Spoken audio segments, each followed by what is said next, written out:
will I get invited? I'm already deep inside it. I can't shake it, I can't hide it. I am the outsider. No reason to get excited.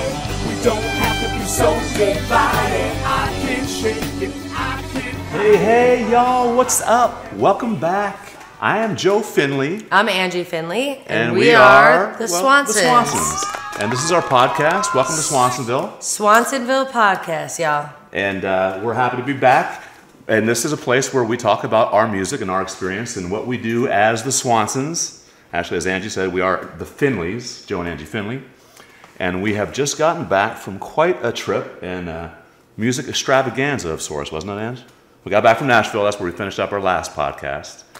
And we landed back in Southern California. Right. And we had one day to get unpacked, basically get one night of sleep, and then we had a show at the Whiskey A Go Go. The Whiskey A Go Go in Hollywood, California, on the Sunset Strip. That's right, yeah.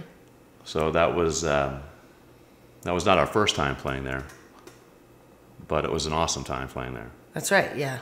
Yeah. The reason why it was so cool is because we actually got to meet Gwen Stefani. Yay! Woo! And it was a total amazing experience because I'm a huge fan, as most people are. I mean, yes. She's literally like a global sensation. She has a fashion, her own fashion line called LAMB, L-A-M-B. Which stands for what? Love Angel Music Baby. Wow. Those are the acronyms. Yeah. How I've cool been is following that? her my whole life. I'm a huge fan. I was so freaking out. My heart was pumping before I even got through the door. Actually, first of all, so how we knew she was there is Joe's daughter was there, and she got through security right away. And of course, we have to have all our gear checked, which is a good thing. I'm not upset that they check gear and that they do a security check. I think that's great. But I'm standing in the doorway. I didn't even get in yet, and Lauren comes running out. Gwen Stefani's here. Oh my gosh. Yes! And I think my heart was pumping like so hard. The adrenaline went to like 1,000. I don't know how fast you ran upstairs to tell me that Gwen Stefani was downstairs and where she was, but you were freaking out in your skin. And I was like all calm. I'm like, okay. You're like, we got to get a picture. Let me get a picture. Let's get a picture. And here's it. Let's get a CD. Make sure that we give her one of our CDs. Right. But at first, when you first said it, though, I thought, no, we can't. Right. Like I felt like, because a lot of stars do go out to the Whiskey A Go Go, and the reason why they like to go there and the Viper Room and a lot of other iconic places on the Sunset is because people leave them alone there. They don't get asked to take photos a lot, and they're amongst the people, but we were happy that she did, and I was happy to meet her. She's very, very nice. She was super cool. And then after that... but you were, but not after, but wait, because you were... So my daughter Lauren had already taken a picture with Gwen, and so she was done, and so she didn't want to be the person taking the picture for us. So we asked our son Patrick to take the photograph, right? Right. So I was worried about. I was telling Pat, like, make sure you have it right. Pay attention. Look, because you only get one shot. One shot at this. You don't get to take like a couple. It's one. One time, and Gwen was talking to whoever she was sitting with. And you didn't want to interrupt her, but I could see the conversation was ending. She was leaving, and the opportunity could be passing us by, and it was very important for us and you and us as fans, but as fellow performers, to have a picture with her at this iconic place. Yeah. And so you tapped her on the shoulder and very politely asked her for a photograph. Right. And she responded. Yeah, it was very, very nice. Yeah, she responded, and she was very genuine, very nice. Yeah, and then she left shortly after, and actually she was there because her son was playing. Yeah. He's in a band called the Wild Cards. They're a cute little band. They're very young, and good for them. We didn't get to see the whole set, but they had to leave shortly after. I think we got there about 7, and she left about 7:15. And then we had a great show there that night, and then bam, 2 days later, where did we go? Well, that's what we're talking about. We went to Vegas. That's right. And the very first, on the way, the whole plan was to shoot, when we got there's a couple sites to see. We wanted to get there at a particular time, but of course, the sun was going down, and we ran out of daylight. So we ended up change of plans, and well, that was the thing initially, is that we were meeting Vic, the video guy. Hey, Vic. At the, you know, well, let me say, Angie needed to have this shot because she had a vision of the rocks, right? The rocks, the artwork, the gigantic. So in Nevada, I know, but let's describe it there. It's called Seven Magic Mountains. Right, but we could see, before getting anywhere close to there, and Vic was behind us, that we were not going to make it to that location on time. However, we were already geared up to shoot video, so we retooled and decided that we were going to go straight to the hotel, check in, and then start shooting and with the Las Vegas lights out there. Yeah, anywhere in Las Vegas, and that we did want the nighttime, so it worked out. And we just kind of set up shop on different corners, right, with different iconic, you know, MGM, New York, which is looks like New York City, and then we did some takes there, and just had to kind of block out that we were on public streets. And right, we were drawing a little bit of attention here and there, but that was a lot of fun. And while we were doing that, our players were arriving, and we had dinner reservations and whatnot. So we ran around Vegas real quick, and then met up with our players. Right. That's right. This particular show, we decided to go with the musicians that actually play on Country This, the record, the Swansons album, Country This, the musicians. Brett Mason, Jim Riley, Janae Fleener, and our producer Bill Watson. Those are the kind of the core, and right. then us. We decided to kind of bring them because it was such an important show. Well, I mean, fact it's Las Vegas. Like our producer Bill had stated over and over again, the fact that we were able to, let me gather a little right here, put together this group who are in such high demand, being that Jim plays for Rascal Flatts. Janae is with Blake Shelton and Steven Tyler and on The Voice. Of course, Bill's busy recording every hour of the day, every day of the week, pretty much. And who did I miss there? Everybody's just busy. And then Brent Mason is the most sought after everybody's very guitar busy. player in country music. And it was just such a blessing that they were able to adjust, or that their schedules, I mean, the stars really aligned for us.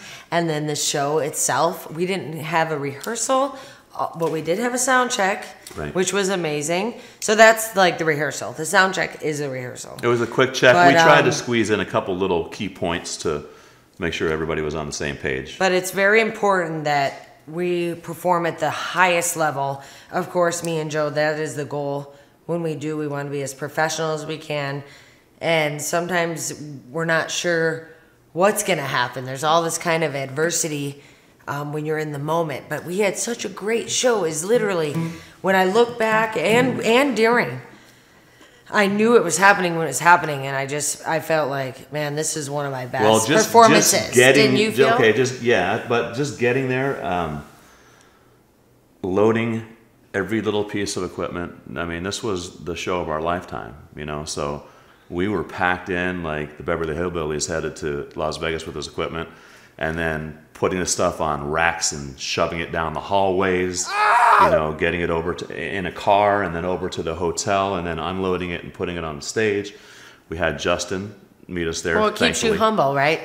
Well, it keeps you humble, but I'm just talking about, you know, for the audience that's not unable to see us, you know, the depths of which we had to go to get on that stage that night, right? So it was all that hustle right up until the point of performing, and then there we were behind this curtain, so to speak, a gigantic screen. And I don't know about you. Do you get nervous? I do. I'm saying is like I typically don't get that nervous. It just depends on the largeness, like how big the show is. So, for example, sometimes at the Whiskey, because I feel like we played there a couple of times, I don't get as nervous. But at the Hard Rock Live, and then especially the magnitude of that show, I got so nervous, right? More than ever for the Vegas thing. And I was shaking for a minute, and I was trying to set up our gear. We had like 5 minutes to get everything set up on stage while people were talking and we're trying to get everything set up. And the first thing I had to do was put the screen up because we have a video show that goes with our live performances.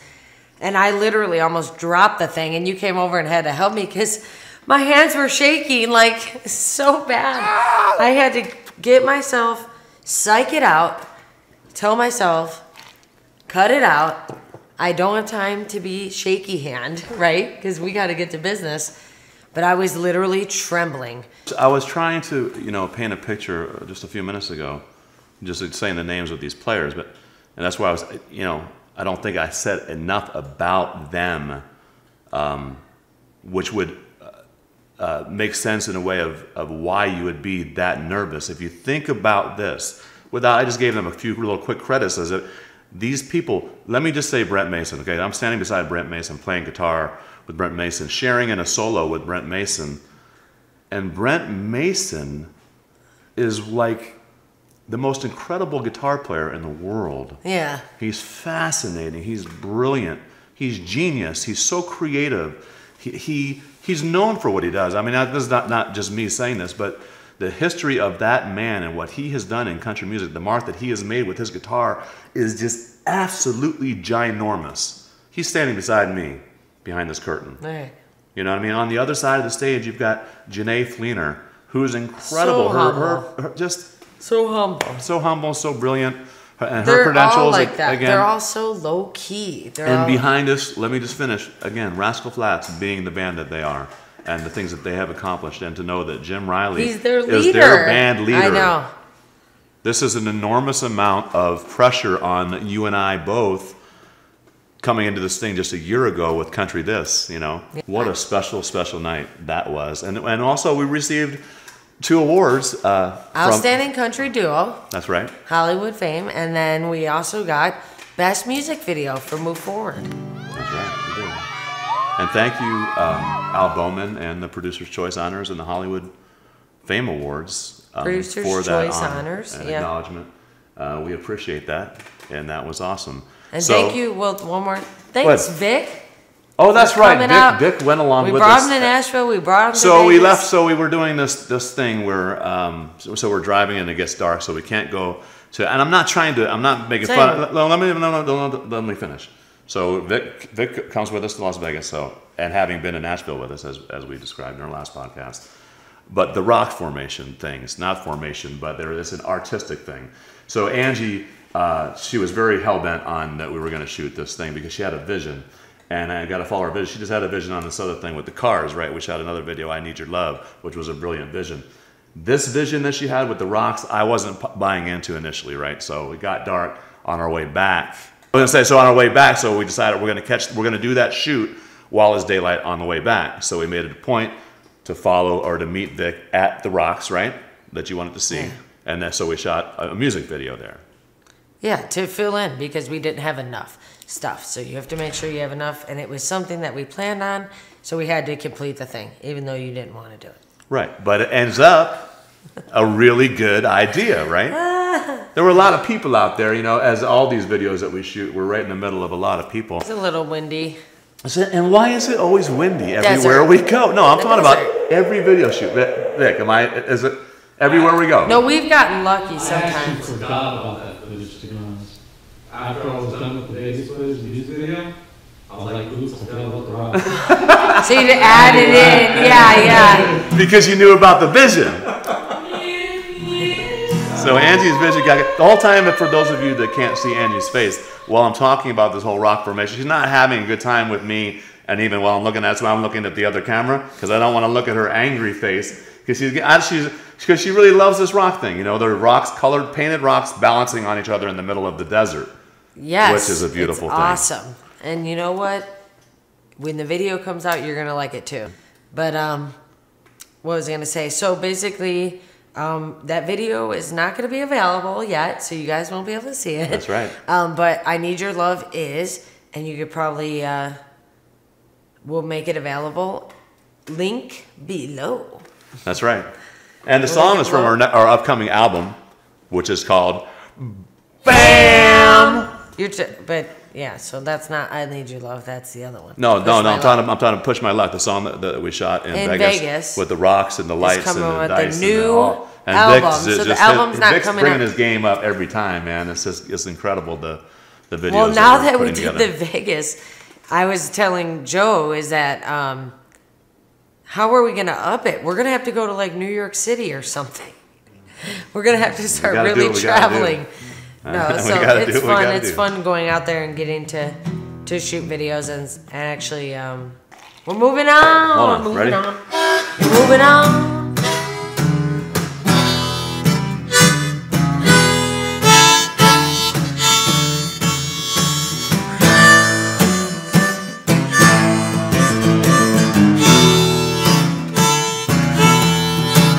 Come on, man.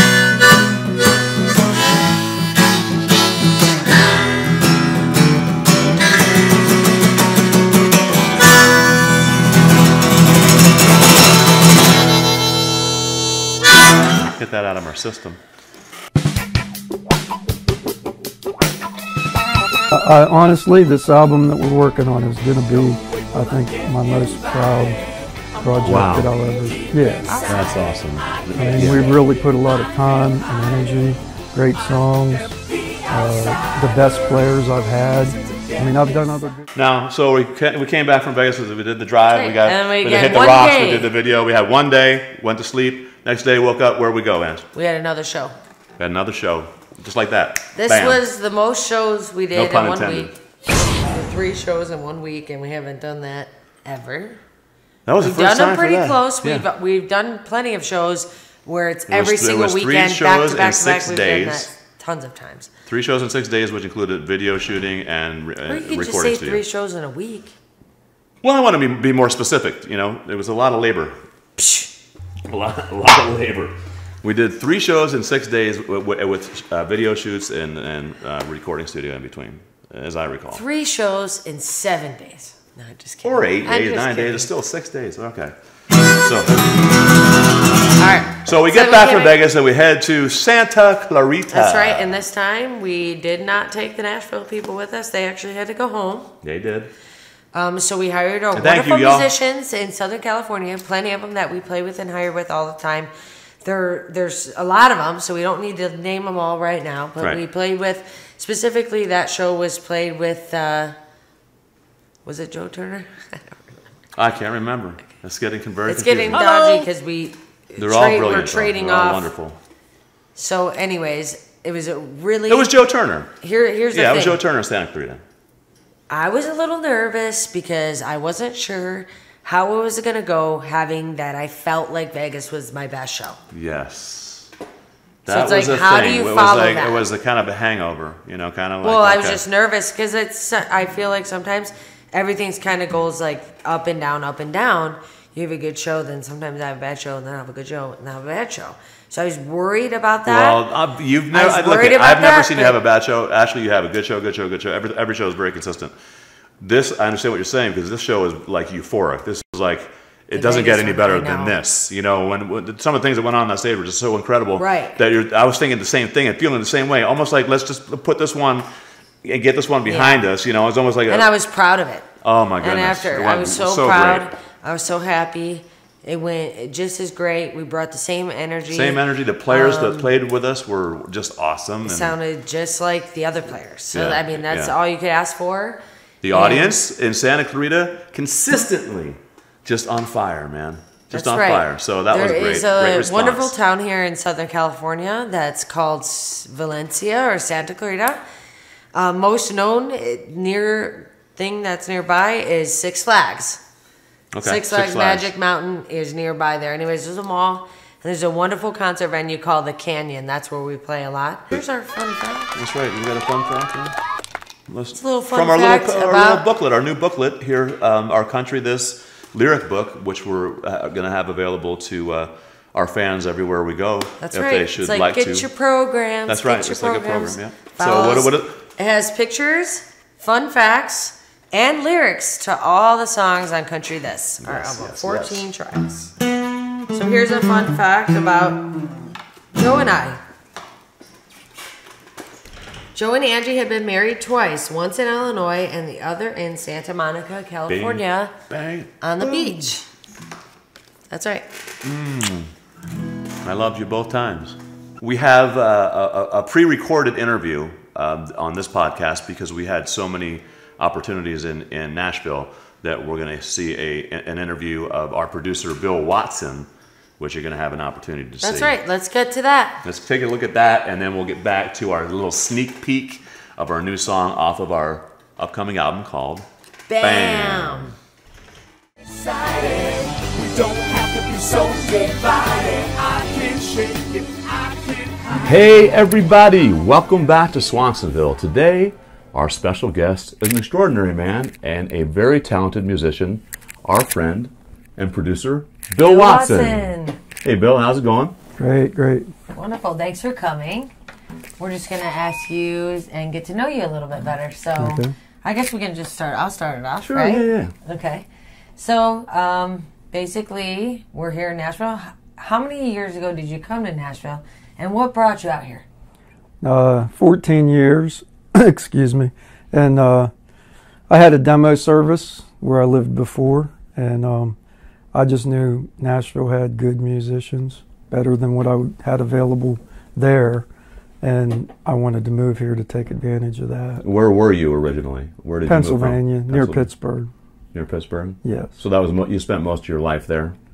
pretty much. I went out on the road a little bit playing and stuff, but pretty much spent my life in Pittsburgh area. So you moved to Nashville to pursue music Right. as a producer or as a Yeah. musician?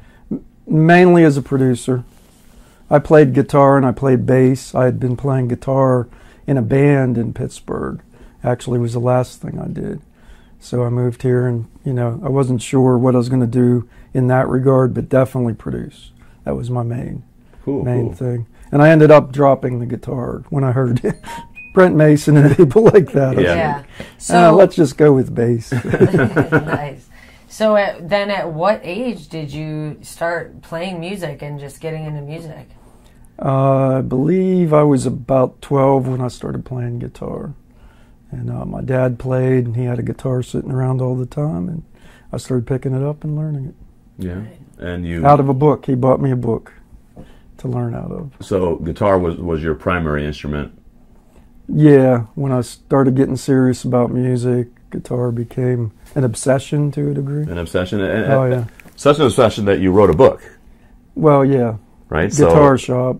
Okay. And that did really good on Amazon. But it was more for beginners. Right. But I would say I was more than a beginner when I wrote it. Yeah. I was more like even into advanced level. What compelled you to put together that book? Man, I just wanted to teach. I was teaching at the time too, teaching students, and I really wanted to teach people, motivated to share knowledge. Oh, that's pretty And I cool. thought I had something to offer. So Yeah. So you produce, you're in the studio, you play live, and you teach. Of those three, which one is your favorite, you'd have to say? Yeah, I like producing music. Producing, Yeah, nice. I do enjoy playing live a lot, but if I had to do one or the other, I would do producing. So when you came here as a producer, looking to pursue a career in producing, you got a job as a producer prior to starting this company? No, because I always had my own clients. I brought clients with me when okay. I was doing demos with my then wife, Rhonda. She played keys and fiddle, sang, and between us we started this demo service. And I had clients. We divorced before I came here, so but I brought those clients with me. So That's I didn't cool. really need to work for another studio. I had business, and I actually met drummer David Northrup just as I was moving here, and right in this very room. This didn't have all this in it. We just set up drums right here, and I sat right over here. And, we recorded demos. And that was the beginning. And that was the beginning, yeah. And then I did a lot of work downtown, but usually going to different studios, taking my projects in. And he kind of led the way on a lot of that. Right. And introduced me to a lot of pretty good players at the time that I used. So, and it kind of built from there. But I always had this idea in my head that it would turn out more like what I have now. Yeah. Although I didn't expect to get into doing albums and all that. Back then, my mindset was demos. Right. I do demos for people. That's all I'm good enough to do. I'm not really a major producer kind of guy. Just give me your little song and I'll make it better a little bit. Yeah. You know? Cool. Well, you're a very humble man. Yeah. You know, even still, you're a very, very talented producer. And I was going to say, besides producing for Playing Live, currently, are you in any bands? Are you playing live? And who do you play for? Yeah, well, I'm going to play for you guys here Yeah, shortly. yeah, we And I've can't played wait a couple gigs. That's really fun. Playing with a band, local band here called Hoffman. And I've been doing that probably about 5 years, I'll say, with those guys. And so I like that. I play for a guy named Jamie Brabham. He's more traditional country, and he calls me for gigs once in a while, or big shows sometimes. So, yeah. And then you play at the church. Oh, yeah, well. that's how can I leave it? Yeah, I've been playing for church just about every Sunday for about six, 7 years now. So rarely have I missed a Sunday. Do you play guitar or bass? I play bass. Oh, okay, Yeah. wonderful. Which provides you an opportunity to play with your daughter. Well, Right? yeah, the last 2 years. The last I 2 believe years. it's been. Yeah. And she was taking lessons and started getting pretty good. And an opportunity came up for me to change the church that I was playing at and bring her into it. And so I took that. So it was going from a big church with a big amount of people to a much smaller church, but to give her an opportunity, I went ahead and to get her feet wet. Yeah, and it was a good place for her to. Right. Yeah, probably better than if we had tried to get her in at the other place. So. Yeah. Favorite band or artist Favorite of all time? band, man. Of all time. As far as band, for sure, the Eagles. I love the Eagles, Yes. man. You know, that's the soundtrack of my life right there. Just listen to they're one of their my greatest all-time hits, favorite right? bands. Yeah. Yeah. Yeah, we went and saw the Eagles at the Forum. That's right. Together, yes. their last tour before Glenn Frey passed. Oh yeah. And yeah, man, it doesn't get That much was better incredible. than that. Yeah. You know. Enjoyed that very much. So back, I wanted to talk about your daughter. You're playing with your daughter. Now, did you teach her how to play? She's just musically inclined, I'm assuming. She came to me one day and said, "Dad, I'd like to learn to play piano." And I started looking on the internet, found her a teacher. Brenda Wright Shepherd is her name. And we started going to Brenda's house. And, you know, I remember the first lesson, Samantha's like, "I think I can play a C chord." And she played it. She got it right. But that was it. And over the last, couple years of her taking lessons, wow, it's like, now she's up there like a pro. Yeah. So. And she sings, too. She does sing. She sings very well, yeah. That's awesome. Really pretty voice. And so that experience, I mean, from a musical standpoint, must be Oh, one of the highlights. Definitely. Of everything. Yeah, of everything, definitely. Yeah.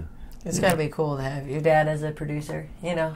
I'm not so sure she thinks of it that way. But so we met in a rather unusual way, and we talk about God a lot amongst each other. This experience for us has been just simply amazing, having met you, and then what transpired thereafter. How has this process been for you with us? And since we met you, and sort of what has gone on. Oh yeah, it's been amazing, and just I remember getting your first songs, and I really liked the songs. I thought you guys were great, and I was like, whoa, man, if I get to work with these guys, that'd be awesome. But originally, if you remember, you just wanted us to do sort of a few tracks to add to what you did. And then it evolved from there. Once you heard what we could do, you were like, let's go back and recut everything and redo it. And we started doing everything from scratch here. So, and then just the biggest thing for me with working with you guys is getting on stage with both you and all the players that play here. Janae Fleener, Brent Mason, all the guys, Jim Riley. I'd never really played live with this group. I've played live with other session players I had at the time. But these guys are a cut above what I had before. This is a very like a few high cuts level. above. These people were So to get on stage with them and you guys and go out and do some shows is just awesome. Just speaking of those people, and you being a producer, the chances of having this core group of session players working on your recording studio is just phenomenal. Yeah. How does that happen? Yeah, man, one thing led to another, but ultimately I think God put all this in place here. I mean, these great players are like 10 minutes from here, and they just all come in. I can call them, hey, I got one song, come on in, and they will. Wow. You know, it's like they don't do that for everybody. And I kind of feel like this whole thing came together. God kind of put it with you guys in it, these players, and it's kind of culminating with this album we're doing now. We're about to finish. Right. Everything you've done so far up to this point, what would you say that something that like you're most proud of? Honestly, this album that we're working on is going to be, I think, my most proud project that I'll ever. Yeah, awesome. That's awesome. I mean, we've really put a lot of time and energy. Great songs, the best players I've had. I mean, I've done other good projects. I've done the John Smith thing. We did 60 songs for it. Turned out great, but there's nothing that's going to compare with this. Yeah. So. Thank you. Yeah. Awesome. Are there any current country bands or artists that you listen to that you like on the radio nowadays, or are you more of an old school kind of guy? I like both. I like traditional. I didn't always like traditional, but Conway Twitty and some of those older artists I do appreciate. I like their music. Yeah. It grew on me over time. How about currently? But currently, modern, yeah, because there's such a difference between what's going on with this new modern comparatively. So yeah, Jason Aldean to a degree. I like a lot of his stuff. Not all he's got of a it. good vibe. I like that. Yeah, I'd say he's probably my favorite, and I do like some of the Florida Georgia Line stuff. Yeah, so, we like them too. Yeah. Didn't particularly like their outfits at the award show or whenever it was, but, but other than their choice of dress, they're pretty amazing artists. Yeah. Let's see, what else? You said your family. Do you come from a large family, or how many siblings do you have? I would say large. I have 2 brothers, 2 sisters, so 7 people in the family. And are you the only one that's transplanted here to Nashville, or? I'm the only one in Nashville. Some of my brothers and sisters live in Atlanta and have been there for a long time, like 30 years or something. So basically, when you came to Nashville, you started your company, which is called Nashville Tracks, right? TRAX. TRAX. Yeah. I was going to say, one of the things that was great was that you have a great website, and you have wonderful testimonials, and that was one of the things that is good to see when you're looking to work with somebody in the industry, because you got to have that, and I respect that, and that was one of the things that made us make that phone call to you. And how can people reach out to you to contact you for producing? What is your website? Yeah, NashvilleTracks.com, NashvilleTRAX.com. Wonderful. So that's the main way actually I get business, is people coming through. And Bill is also an arranger. You're not just, I mean, the things that you do on these records is just so many things besides just the production part of it. With these arrangements, how do you approach arranging a song that an artist might give to you? Yeah. What is your approach to that? Well, first, what everybody probably does in Nashville that produces is sit down, chart the song out the way the songwriter wrote it, with the Nashville number system, and then you really kind of look at the song and think, hey, does it need something different? Like some people, they'll go intro, and then they'll go to their verse and into a solo or something, or a turn that's way too long. Do we need to cut that back? Right. So just basic arrangement first, and then you have to decide the instruments you want on it. And once you know that, in the charting, you can put notes as to what instrument takes what fills where. So sometimes I do that. Sometimes I rely on the players to kind of figure that out. And sometimes I'll just take everything, and later in mixing, I'll start cutting things out or bringing. You saw me do it recently, where I said, "Oh, we don't really need this to come in until this chorus," and you kind of just listen and make it good.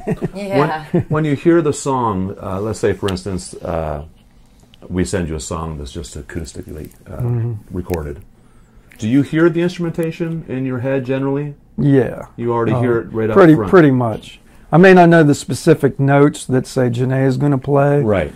But yeah, I'll hear the fiddle. Oh yeah, I hear fiddle here or whatever. So that's really that's a gift. I guess. Yeah. That really lends to the production, the end result of what you do. Yeah. It's just I think it just come over years of, I started with like little 4-track cassette unit and up to 8-track, 2/16s MIDI'd or whatever, and up into all these years of just constantly recording and working with songs, doing some of my own stuff back then. I don't write too much anymore, but and just people coming to me, hey, can you do my song for me? Can you do? So over years, it's kind of been honed, I guess. Yeah.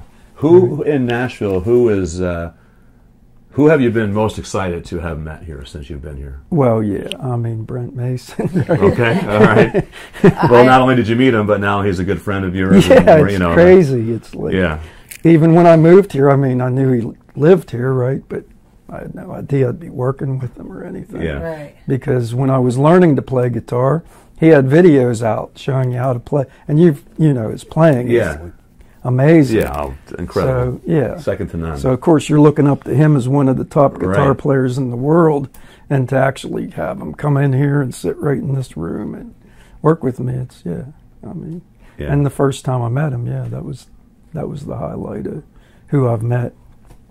Well, I'm all about musicians. I could care less about, artists so much. Right. Like, that doesn't impress me, but musicians that are skilled. Like talented musicians. Yeah, that's what I'm into. So. Right. Yeah. Right. Notice how that I didn't say what star, That's how I was more specific as to what person, that you wanted to meet. Who inspires you? Who inspires me in general? In general, or you can be specific to music? I mean, Jesus first, obviously. I'm a Christian, but beyond that, I'd have to say my father. He's no longer on this earth, but his work ethic was amazing. Yeah. And I learned that from him, and he taught me that. That's awesome.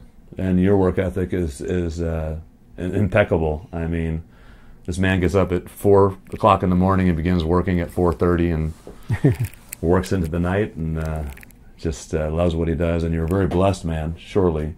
I see what goes on around here, and the musicians that you're affiliated with. This is just all about God in the studio. Oh, and I just pray that you continue to be blessed by the Lord in this place with your music, and that we continue to have the privilege of sharing time with you and our music and making music together. Yeah, because we're going to keep doing this for the rest of our lives. So I'm all about it. So this is Bill Watson, and we are so grateful and thankful to have him as a friend and our producer. That's right. And have him on our podcast today in Swansonville. Bill, thank you, and God bless you, man. Thank you. Thank you. Appreciate for having it. me. Thank you so much.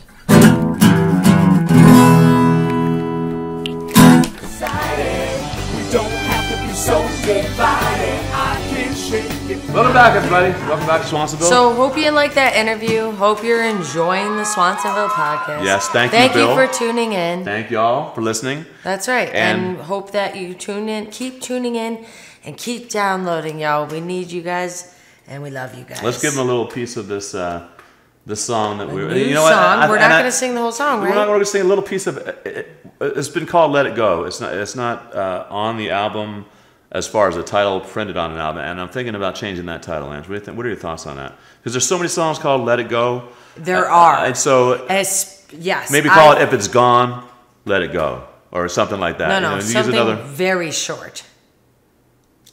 Let.